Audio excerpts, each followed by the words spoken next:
Hey, good morning, Amazing at Home and Seller Roundtable Extras.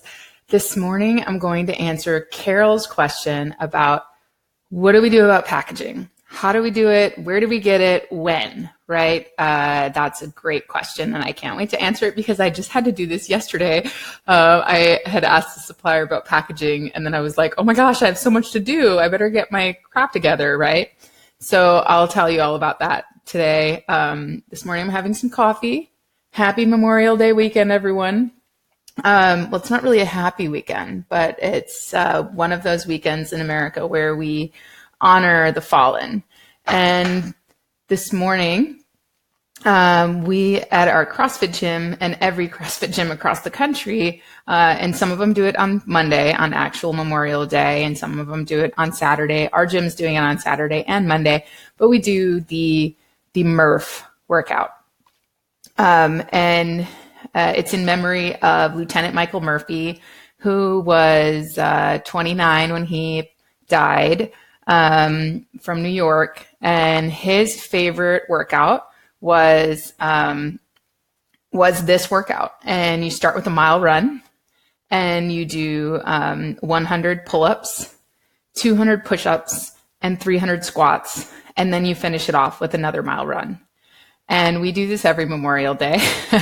And Rashid lately has been doing it with a weighted vest because he's cray. I don't know, but you know, it's one of those workouts that just it takes everything out of you. And it's a cool way to remember the fallen because they gave everything. They gave their life. And when you are ready to give up because you are so damn tired and you don't think you can do one more push up, you can think about the people who have been in combat and the people who have given their all. And it's a really cool way to honor them. So anyway, that's what we're doing this morning. Look at me, I'm getting all teary eyed and everything. But let's talk about packaging. Packaging. Oh my goodness. Okay. So first of all, what about packaging? I want to encourage you, as soon as you start talking to a supplier, about a product, ask them about packaging options. They are used to sending out their products packaged in 99% of cases, right? So in the case of Sifties, my US factory didn't really have packaging options for me. So in the case of a US made product, or a product that you're packaging yourself at your home in the US, so let's just say you're testing products and you need to have packaging here at home, that, you know, you're bringing them together. Maybe it's a unique bundle and you're bringing them together in a box. So in that case, then you can search for packaging on Google. So you can just come over here to Google and you can put in packaging companies near me. So in San Antonio, I can see I have a few different, you know, packaging supply stores, packaging companies, that kind of thing. And that's what I did. I started calling packaging companies and I said, I have a product that is this large. So you need to know the dimensions of your product, right? And I need a box for it. And they'll mostly ask what type of box. So, you know, you need to do your research on that too. Think about other products that you've seen and what kind of boxes they've come in. Think about how your product needs to be packed because they will ask you that, right? And if you're not sure, nearly all of them will have an option for you to like go in and like bring your product with you, your sample, right? And talk about the best options. That's what they're good at. So that's what I did with Sifties. I brought my 3D printed prototype in there and I was like, help, what do I do? And, you know, they helped me with the right size box so that it wasn't like jostling around a lot. And then we talked about what do we want to put on the box? So that's when they talked to me about different printing options for the box. So let's say you just have a little gift, you know, box, like something that is easy, a little bundle. What you can do is you can get a box from just a plain white box or a plain cardboard box from your local packaging company or, you know, packaging supply store, anything like that. And then what you can do is you can go on to like uprinting.com. So let me just bring that up, uprinting.com, and or any online printing website. And what you can do here is you can create a sticker for the box. So see, these stickers are 1 cent each. And you can just design your own sticker for the box. And you can see that Uprinting also already has boxes that you can get. So you can potentially see they have custom boxes. So you can get custom mailer boxes and stuff like that created for you. And now, in nearly every case, so let's talk about your supplier in China or India or whatever they are, most of them are going to have packaging options. And what I do is I just get in touch with that supplier on WeChat. And I know people are like, well, you have to talk to him on Alibaba.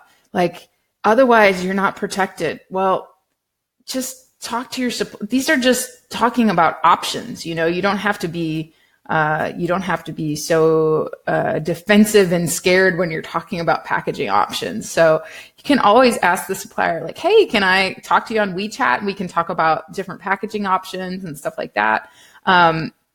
Now, when you get things actually in writing from them, I recommend either you have an email with that in writing, not just their word that, yeah, okay, that's okay.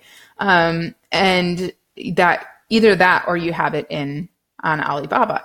And what I've found is that no supplier has had a problem with that. So like if we're talking on WeChat and I'm like, hey, you know, can you send that to me via email, like what you just said, because I would like it in my email in writing. They're like, yep, no problem at all. And they'll send it to me, right?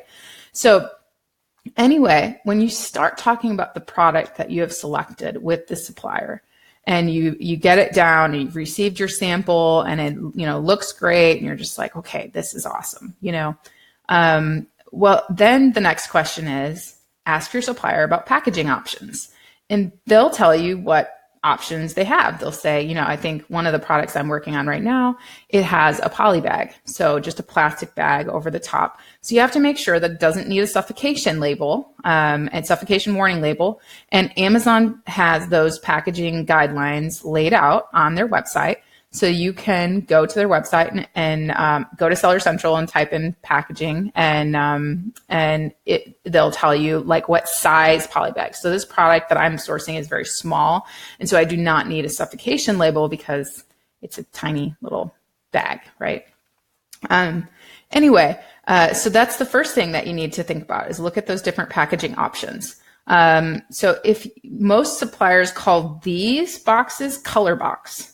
So if you don't want the poly bag, let's say you're worried about the way Amazon handles inventory and you're just like, oh man, I need a little more protection than that. Or think about a color box too. You might pay a little bit more for it, but what it's going to do is give you the ability to advertise on all 4 sides. So that's really cool too.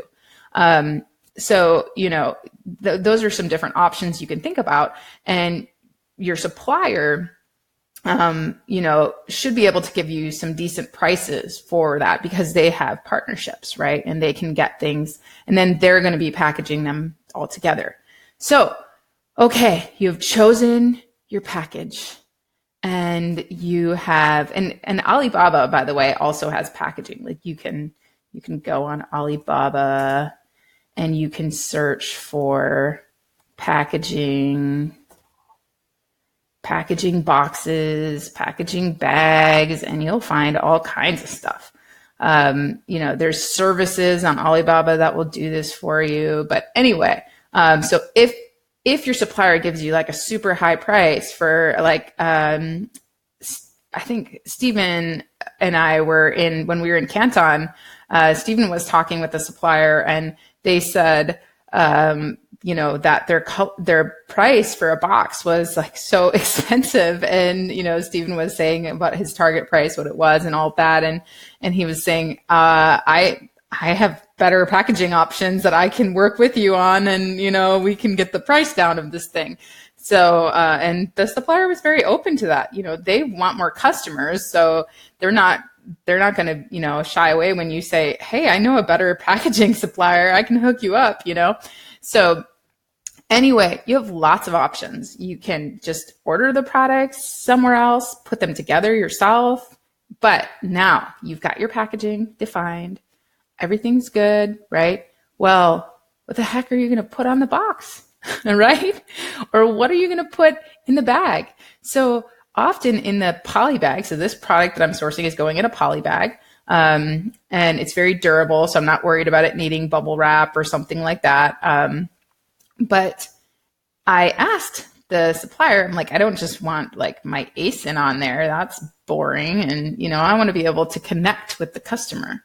So I asked my supplier, I said, okay, well, what size do you recommend would fit inside of that poly bag? I would like to put an insert inside or a color card. That's what they often call it, a color card.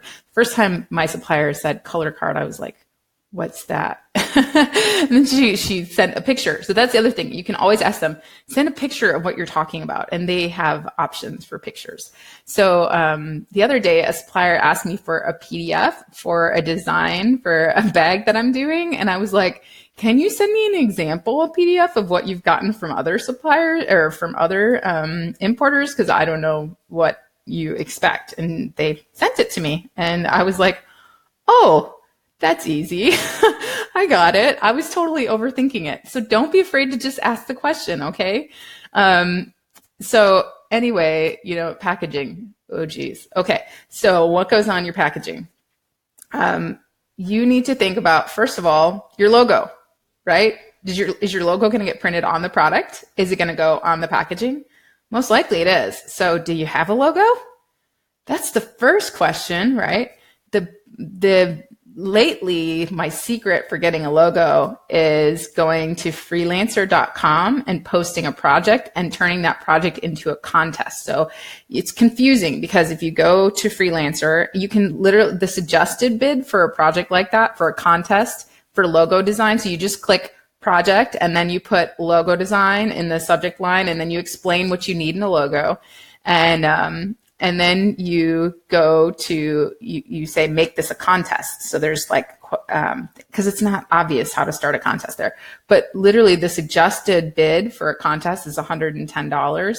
And I always put it at $60 and I get a ton of entries and lots of high quality stuff. So first thing you need is a logo. So decide on your logo and get that done. And then make sure that you get it in all kinds of formats from your supplier, from your logo designer, so that you can white it out if you need to, remove the background, whatever. And so I always get PSD, AI, all the different formats for logos. So that I can open them up in Photoshop, do whatever I need to do with them. So anyway, your supplier will ask you to send them the logo. Now, one of my products that I'm redesigning right now is patented and trademarked, and I'm redesigning a portion of it in China. It's, most of my products are patented and trademarked because I do unique stuff, but at the end of the day, do you think that I'm going to send a supplier a logo? No, not without them first signing an NNN.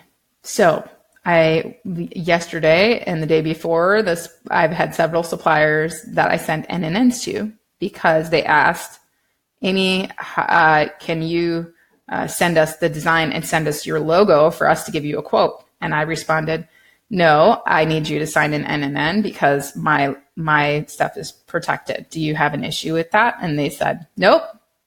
So now I'm waiting on all of those NNNs to be signed.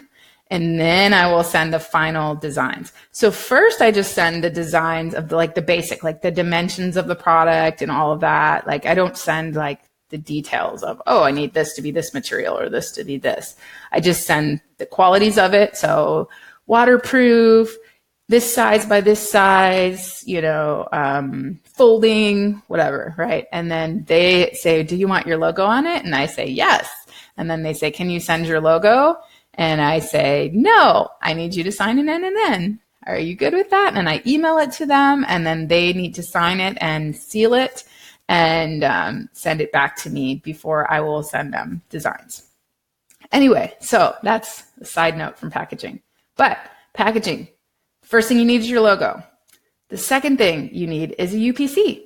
So just for you guys, I've brought up DataHub, DataHub, dh.gs1us.org. So if you're in Australia, I believe this is like au.org. Anyway, when you're in DataHub, you're going to click on product and you're going to click create.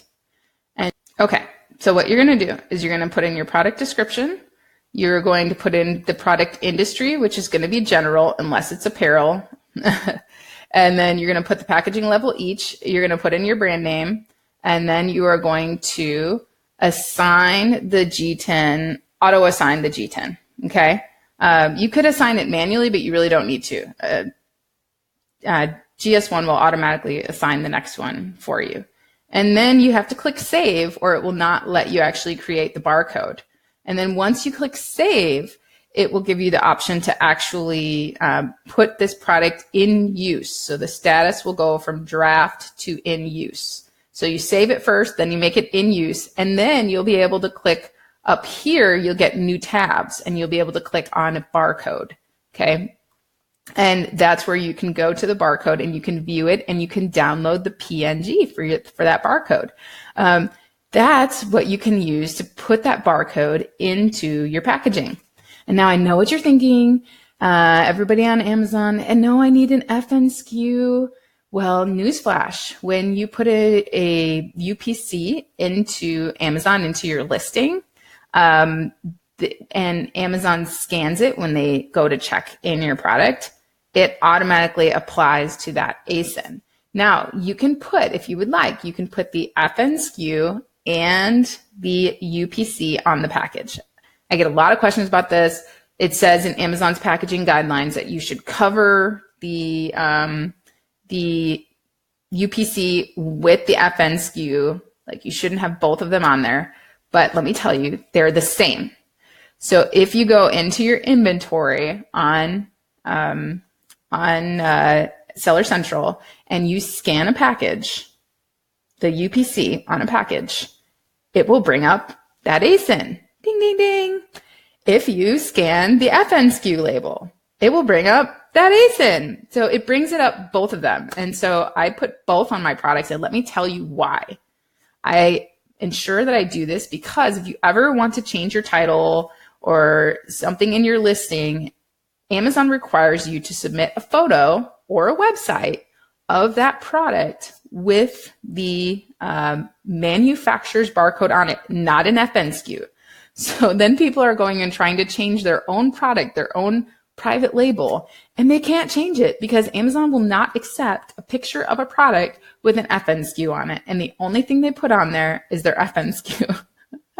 So then I'm having them like, okay, well, go and print out your barcode and a sticker and put it on your product and take a picture of it and send that to Amazon. But anyway, so you can put both on the package. It's okay. Yeah. Okay. Last part of packaging. You ready? What do you want the customer to do when they see your packaging?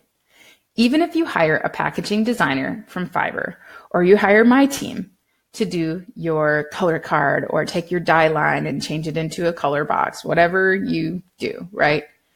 You will need to tell us or your designer what you want on that package.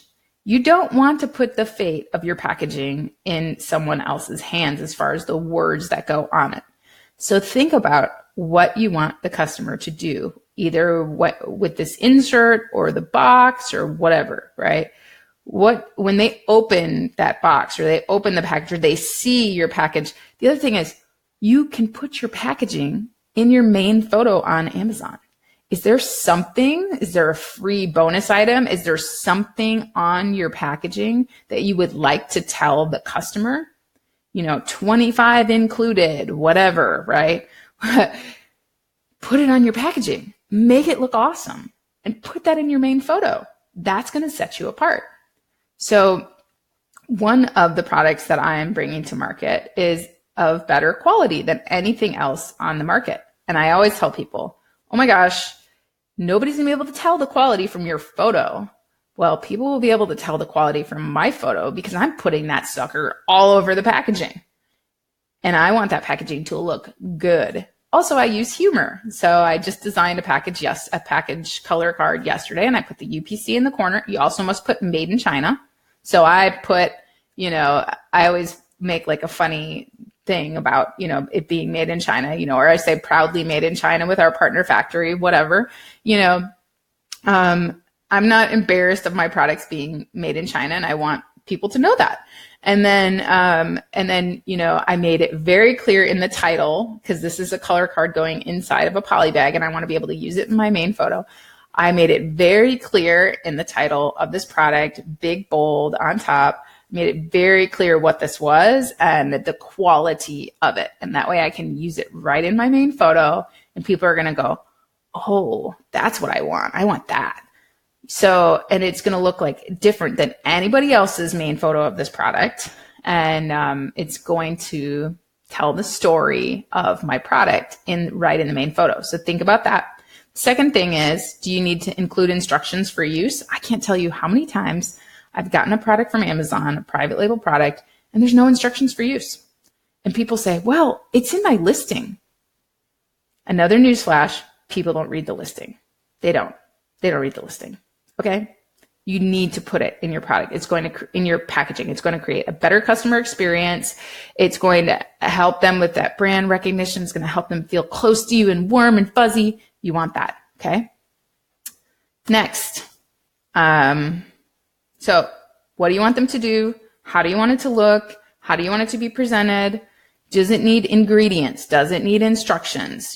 Think about all of the aspects. Think about the story of the person opening your package. Should you put something on the box lid? Do you want them to take an action, like sign up for a warranty, like contact you and not return this item to the store, that kind of stuff?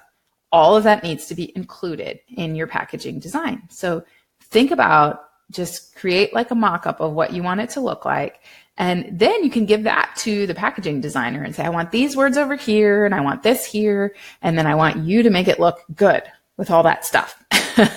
And that's fine, but you need to provide that information because otherwise you're going to miss out on that. Right. So yeah, make sure that you know what actions you want them to take. And then the other thing, if you want them to email you, you need to make sure you have an email. If you want them to go to a website to sign up to be a product tester, you need to make sure that you have that web page built so that you can put that right there. If you want them to save 20% off your other products using a coupon code, you need to go create that coupon code on Amazon right now so that you have it, right? You can test it out so that it can go in your insert. It can go on your packaging, all of that. You need to make sure that you test all of that. So in my example of the packaging I made yesterday, I already own the domain name and I know I can make a slash page. I know that. So for me, it's not hard to just go ahead and put that on my insert and worry about creating it later. I know I can create any email address for that domain because I own it. So I can put, email support@mybrand.com and I'm not going to have a problem with that, with testing that. But those are all things that you need to think about. What action do you want the customer to take? You need to have your UPC on there. You need to have made in China on there. You need to make sure whatever coupons or whatever that you're put in there, that they're created. That's good. Think about your logo. And then Canva is a really great place. If you want to design something yourself, ask for a die line or ask for the dimensions of that color card. And you can come right into Canva and you can click create a design, custom dimensions, and let's say 5, let's do like 7 by 5, and then centimeters. Create a design. And then what I can do, let's say it's fitness. Let's say it's a fitness product. Well, look at that. I mean, all these great photos right below, that I could use. Okay. Oh, this one looks great, right? So let's say I want this one. I'm going to just drag that in there and then I can click and I can change it around. I can upload my own UPC barcode here. I can drag it on the picture. And then when it's time to send it to my supplier, I can click publish, download as a PDF, print, and PDF print and send it to them. And then they will have everything that they need to create this product. So that's what I would recommend. And then you can always come back into here and, and change it if you're wanting to DIY. Okay. That was a lot of information on packaging. I hope it was helpful. Get out there and sell some stuff.